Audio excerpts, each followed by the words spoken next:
Alright everybody, welcome back. I apologize ahead of time for the not so great audio. I am having issues with my screen recorder application picking up my microphone and my MacBook sounds, so the music and stuff I'll be playing. So I apologize for that, but without further ado, let's download Reaper. So open up a browser of your choice. I'm running Safari, Edward. You can do Chrome, whatever. Type in Reaper, hit enter, and we're gonna go to download Reaper. We're gonna be dealing with 2 downloads here, unless by chance you are running Linux. If so, you're on your own. No, I'm just kidding. If so, that would be your download. I don't know that much about Linux. It's not used very often. So for now, let's focus on Windows and Mac. I am running the latest Mac operating system. For me, and for those using Macs, you can go to this little Apple icon up here about this Mac, and I can see I'm running Sequoia 15.6. So this is optimized for pretty much anything over 11, and I know that I'm going to be good. Over here on Windows, if you are running the most latest Windows, update operating system, you should be good to go. If you're on an older computer, you might be running this Windows 32-bit. But for now, I'm going to go ahead and say, everybody, just download what's available. If you have any issues with it working, just let me know, and we can configure which type of operating system you have. So I already have Reaper downloaded, but every time you need to update Reaper, you gotta go do the same process anyway, and I do need to do that. So I'm gonna go ahead and download, and it's in my downloads. It will be in yours as well, no matter what computer you're using. Let's just click this so you can see that. Downloads Reaper. I'm going to double click it and go through this little agreement thingy bob, and it's going to go ahead and open this guy. For now, let's just grab this and drag it into this folder. Again, you're going to need to do this every time you want to update Reaper, and it's going to ask you the same question. Yes, I want to replace it. If you are new to downloading this, which most of you probably are, it's just going to download it. It's not going to ask you to replace it. But if you update it, it will. If you're on a PC, it'll be a different installation wizard thing, and so just follow that along. So I'm going to go ahead and close this. Close that. I'm going to make that small. And I'm going to get rid of the download drive that will exist on my computer, and then I'm going to go to Reaper, or if you don't have it saved on your desktop yet, it's in your applications. Go in there and double click that guy. Do I want to open it? Sure do. So this is going to load. It may take mine a minute. Oh no, it didn't. Sometimes it's going to run your plugins and whatnot, and that can take a minute. It's no big deal. That's pretty common. So here we are. Reaper is open. So I'm going to have you do first things first. You should have already downloaded this file that I've provided for you. So I'm going to find mine.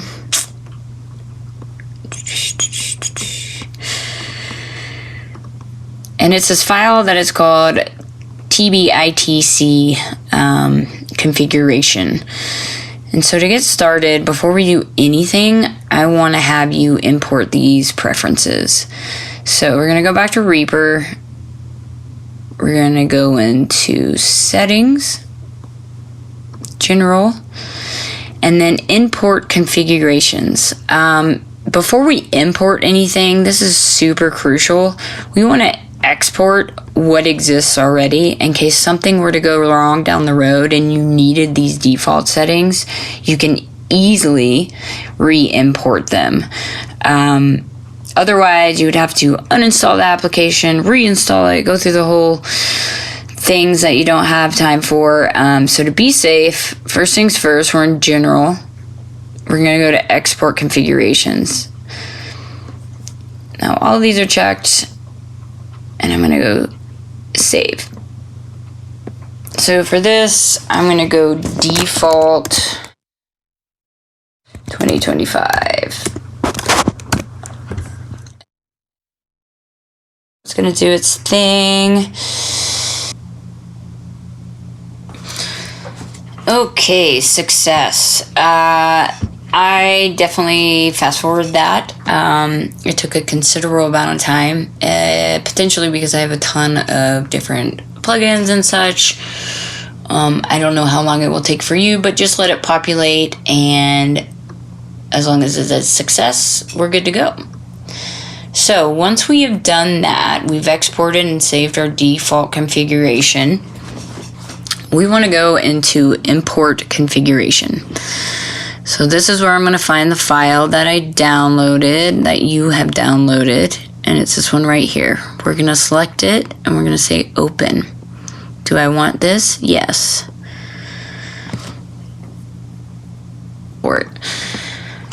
So it's going to reopen Reaper.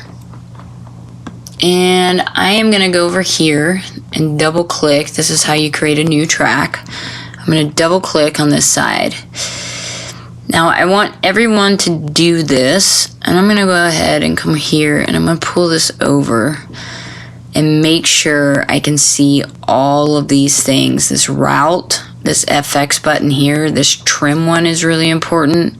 The pan knob or gain, that is the pan knob, as well as our input settings.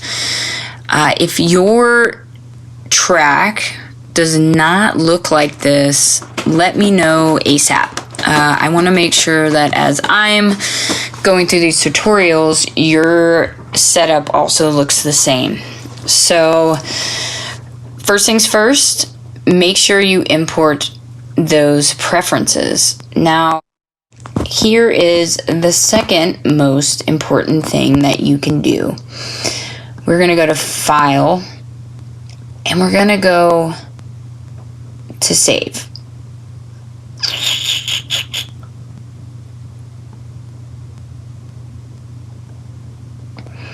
And I'm going to go ahead and save this as a project template.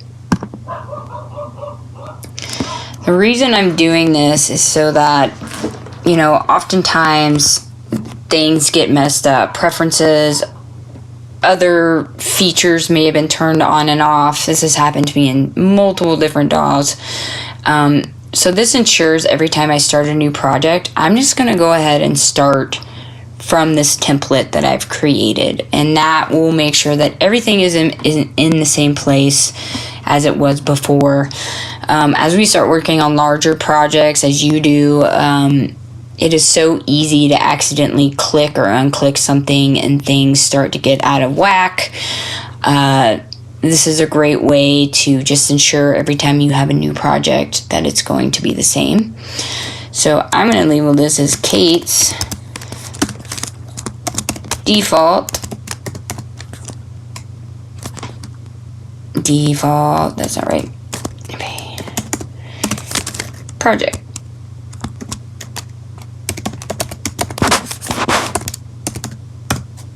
And yes, I want to save it in my project templates. So go ahead and save that. And then I'm going to hit, well, I did Command S, which is save, quick key on a Mac. If you are on a PC, I believe it is Control S, which will bring up this window. But I'm going to go here and do save project. Now, very important what we're naming our projects, right? So that you can find them.